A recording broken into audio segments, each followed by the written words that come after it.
So, kamusta po mga ka-Streetwise? Ako po si Takero Miyamoto at welcome po sa aking munting channel. So, mga kababayan, siguro aware din tayo yung nangyari nga po sa House hearing regarding po sa paglipat nga po ng pera ng DOH sa PSDBM.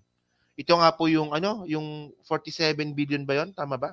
47.9 billion ba? O basahin na lang natin mamaya, no? So ngayon mga ka-Streetwise, no, nanlilito si Bongo at saka si Robin Padilla. Ang sinasabi nila ngayon dito, wala daw pong pagkakamali dun po sa paglipat ng pera. Pero pag-usapan po natin ito, no? Pag-usapan natin to. Kasi itong si Bongo kasi mga kababayan, mukhang ano to eh. Kung meron mang trapo sa lahat ng mga senador, si Bongo yon. Diba? Isipin nyo, no? Pati yung, Diyos ko, ewan ko ba? Trapon-trapo. Oh. So, ang sabi ni Bongo dito, no, sa isang post niya, 2 days ago, no, tandaan natin, nung panahon ng pandemya, ang katumbas ng bawat oras doon ay buhay ng bawat Pilipino. Kaya nagpapasalamat ako kay dating Pangulong Rodrigo Duterte sa kanyang political will at decisiveness to do what was right, what was illegal, and what was needed to save lives. So ngayon dito mga kababayan, ang pinagtatanggol dito ni Bongo, yung anomalya na nagtuturo kay Digong regarding nga po sa paglipat nga po ng pera. So ngayon, hindi na po ito nakakapagtaka kasi po, dawit po si Bongo sa Parmali.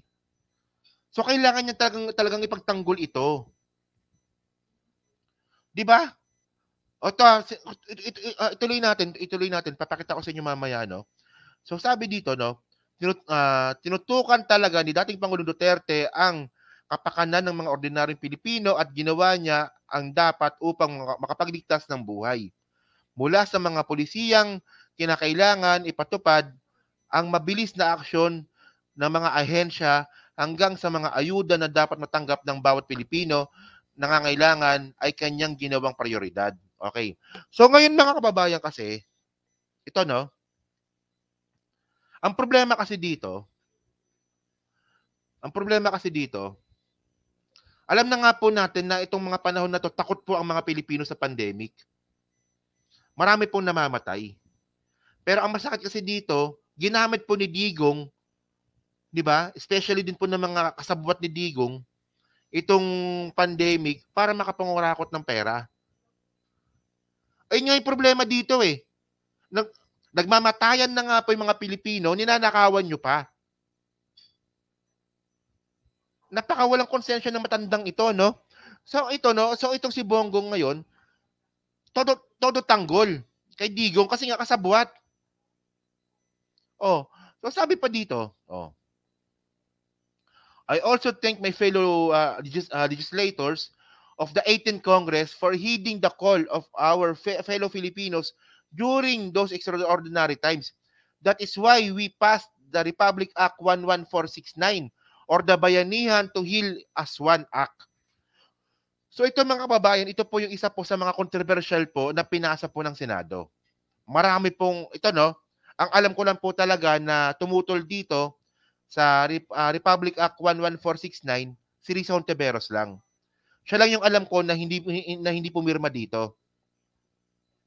Yung the rest of the gang, the rest po ng mga senador, pumayag po na bigyan po ng isang kapangyarihan si Digong para po gamitin niyang Bayanihan to Heal as One Act na yan. Na dyan po, yung batas po na yan, ayan din po ang ginamit ni Digong para makapangurakot po gamit po yung Parmali. O, ito tama to, no? Buti pa si Kuya Toto. Oh, may sense of humor. Bayanihan to steal as one. O so ngayon mga kababayan, pag-usapan natin to. Okay? So, ngayon, ito. So balikan natin to. Ito yung pinirmahan nga po ng pandemic. Isipin nyo ang bilis March 24, 2020 kaagad. Kailan ba nagkaroon ng lockdown? April, no? April ba? April 2020, kung di ako nakakamali, no? Ay, kailan ba nagtanong? March ba? O 2020. O March 2020. Oh, Tama, di ba? March 2020, nagkaroon na ng lockdown. Tapos, nagkaroon na kaagad ng batas na March 24, 2020. So, ibig sabihin nito, o di ba? O March nga, di ba? So, ibig sabihin nito, binraso po talaga tong batas na to. Ayan o. March 16 ata, kung di ako nakakamali. March 16. Oh. Tapos wala pang ilang araw, di ba meron na kaagad batas na Republic Act 11469. March 15, di ba? March 15. Tingnan niyo, di ba? Binraso po yung batas.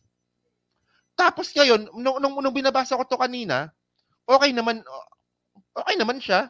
Nung una, okay naman, pero meron po ako nabasa kasi dito sa bandang section 14K. Ayan no, nakalagay dito, undertake the procurement of the following as the need arises in the most expeditious manner as exemptions from the provisions of the Republic Act 9184, the Government Procurement Act, and the relevant laws. So mga kababayan, dahil po dyan sa Bayanihan Hill Aswan na yan, dyan po, binigyan po ng karapatan si Duterte na pumasok sa mga sa mga deal sa ibang kumpanya para makabili nga po ng gamit sa pandemic na hindi po dumadaan sa procurement. Ayan nakalagay dito So ito po yung ginamit po ni Digong and the rest of the gang. O, di ba? Kaya nga, syempre mga kababayan, takot. Takot ang mga Pilipino, hindi na makapag-isip ng maayos. Kasi first time po nagkaroon po ng global pandemic sa buhay natin. So hindi tayo nakapaghanda. So umuo lang tayo ng umuo. Pati rin po yung mga ibang senador, umuo na lang din po dito. Kasi nga po, magulo Ang gulo ng panahon na yun Naalala ko yun So dahil po dyan sa ginawa po na batas na yan, na inabuso ni Digong, actually, ang nangyari dito, bakit nila nililito yung mga tao na wala naman daw po pagkakamali si Digong? Tingnan ninyo for example, itong si Robin Padilla. Sabi ni Robin Padilla dito, ex-PRRD, walang umanong nilabag na batas hinggil sa COVID fund transfer ayon kay Senador Padilla. Oo nga. Tama naman. Kita nyo kabobohan ni Robin Padilla. Tama naman siya dito. Wala umanong nilabag na batas hinggil sa COVID fund transfer ayon kay Robin Padilla. Wala naman. Yun nga lang, ang problema dito, yung paggastos. Yung paggastos yung problema dito. Dapat, huwag kayo mag-focus dun sa paglipat. Actually, mga kababayan, kung talagang himay-himayin natin to, yung paglipat pa lang kasi mga kababayan, questionable na. Bakit nilipat yung pera at yung perang pinaglipatan, ayun po yung ginamit para ipambili ng mga gamit sa Parmali. So may mali pa rin. Diba? So sabi dito ni Robin Padilla, sabi niya dito, nanindigan si Senator Robin Padilla na walang anumang batas na nilabag si dating Pangulong Rodrigo Duterte. Ito ay hinggil sa controversial na paglipat ng 47.6 billion sa Department of Health sa procurement service ng Department of Budget of Management o PSDBM. Apparently wala. Yun nga lang mga kababayan, ang problema dito, Department of Health, si Duque. Procurement Service of the Department of Budget and Management, si Christopher Lau. Parehas po may kaso. So bakit nilipat? Nakita nyo mga kababayan yung punto natin dito? Doon sila nakafocus sa paglipat. Pero dapat ang fokusan natin yung paggastos. Nilipat ng presidente yung pera, 47.6 billion. And then ang kasabot niya, si Duque. May kaso na ngayon. Ang kasabot pang isa, PSDBM. Si Christopher Lau. May kaso din po ngayon. Same issues regarding po sa Parmali. Tanga-tangahan ka na naman, Robin Okay. Nililito nyo yung mga tao kasi. So ngayon, So, alinsunod ito sa pagbanggit ni dating health o bla bla bla. So ngayon mga kababayan, ang problema din kasi natin dito, pinagtatanggol ngayon ni Robin at saka ni Bongo si Duterte. Well, si Robin Padilla okay lang yan, maintindihan natin kasi bobo naman yon. Pero ang medyo nakaka-intriga dito si Bongo. As usual, ipagtatanggol talaga ni Bongo si Digong kasi nga kasabwat si Bongo diyan po sa Parmali. Ayan no, 4 senators back, probe on go, link in Parmali deal. O sabi nga po ni Dick Gordon yan. O di ba? Matagal ng tanga si Robin. Hindi, yung point dito, kung si Robin yung magtatanggol kay Digong, maintindihan natin kasi naman tanga naman yon. Pero si Bongo, yung medyo maintriga dito kasi nga kasabwat. Oh, so sabi dito, no, teka lang. Oh. Sabi dito. Okay. Bongo knows them. It's quite obvious that these people are his proteges, he said. I cannot believe he didn't know them. I cannot believe he had no influence over these people. I cannot believe these people got these appointments na hindi dumaan sa kanya. So yan pong Parmali po na yan, ang sinasabi dito sa Senate hearing po, may kinalaman po si Bongo. So natural, ipagtatanggol ni Bongo yan. So para mas maganda, merong report dito noong 2020, panoorin natin ito ha. Oh, ito. Is found to have links to an inexperienced pharmaceutical company that backed a huge government contract for medical supplies. Marian Enriquez with the report. Stop lying! That's what puts you in contempt and lock you up in Pasay City Jail. You're insulting the Filipino people. This is the Congress and the Senate of the Republic of the Philippines. Senator Richard Gordon. Actually, mga kababayan, alam nyo kung ano yung nakakalungkot dito. Ang daming hindi naniwala kay Gordon noong panahon na to. Ayan po yung nakakalungkot dito. Na eventually, kung di pa po si PBBM ang naging presidente, malamang marami pa rin bulag dito sa nangyari po sa Parmali.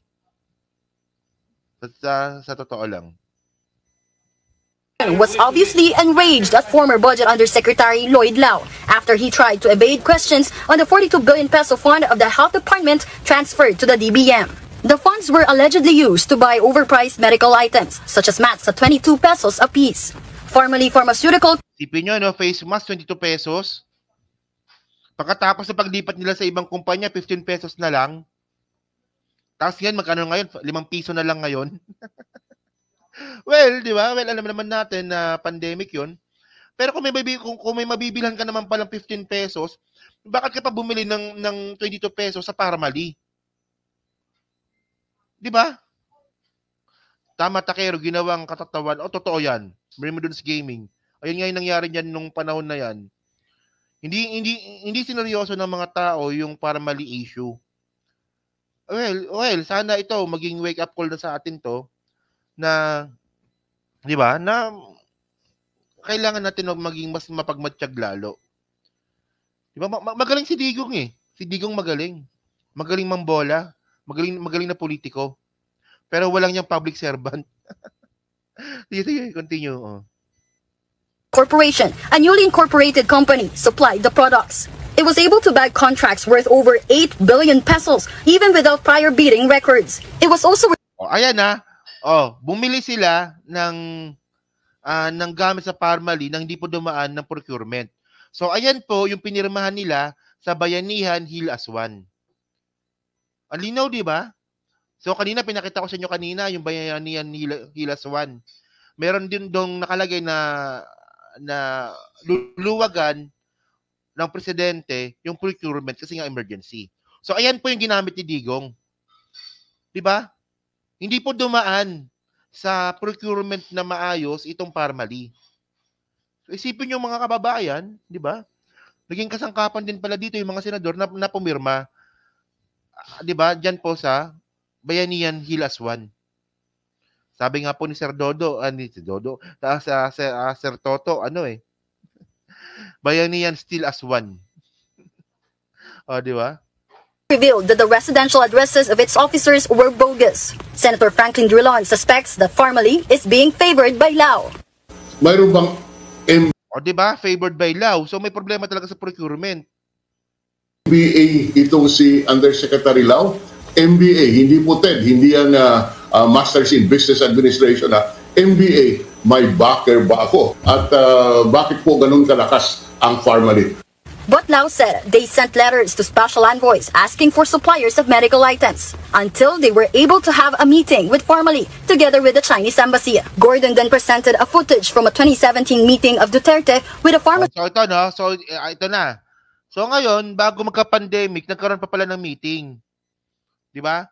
Si Pharmally, si Michael Yang, andito eh. Andito, no? Yun, may nagpapa-shoutout pala. Shoutout sa'yo, Jordan Mamenta. Okay? So, ito. Tira nyo to, ha? Together with the Chinese embassy. Gordon then presented a footage from a 2017 meeting of Duterte with a pharmaceutical company. 2017. Di ba? Oy, Cheryl Santa Maria, long time no see, no? So, maraming salamat, Cheryl, no? Napadalaw ka. Oy, DJ Byron, maraming salamat, DJ Byron. Napadalo si DJ Byron. So yan na, 2017 pa pala to. Nag-uusap na po pala, magkakilala na pala si Digong, si Michael Yang, at saka po yung mga Chinese na nagbuo po ng Pharmally. 2017 pa lang, wala pang pandemic. Di ba? Ayan eh, ang linaw dito oh. With a pharmaceutical company. Pharmally President Wang is here. Do you know Mr. Wang? You said he just came into your door, right? In your office. I do not know him personally, Mr. Chair. Oh, come O, si Wang, yung presidente ata ng Pharmally yun, di ba? on. Pharmally is owned by a certain Wang Chuyen, whom Wang Chuyen pala, Wang Chuyen. Gordon said was present during the meeting. Michael Yang, Duterte's former economic manager, was also present in the meeting. Yeah, I believe that's Michael Yang. That's Michael Yang. In the purple shirt or lavender shirt, correct?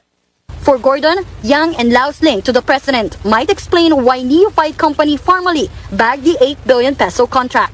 Andun ang ating FDA, andun ang Assistant Secretary of Health, andun yung presidente nitong Pharmally na siyang nakatanggap ng layong share ng overpriced mga PPE na mga gamit. Nag-organize siyang Pharmally ng September 2019 bago mag-pandemic, 1 month halos o 2 months halos before the pandemic. Tapos sila nakakuha kagad ng napakarami.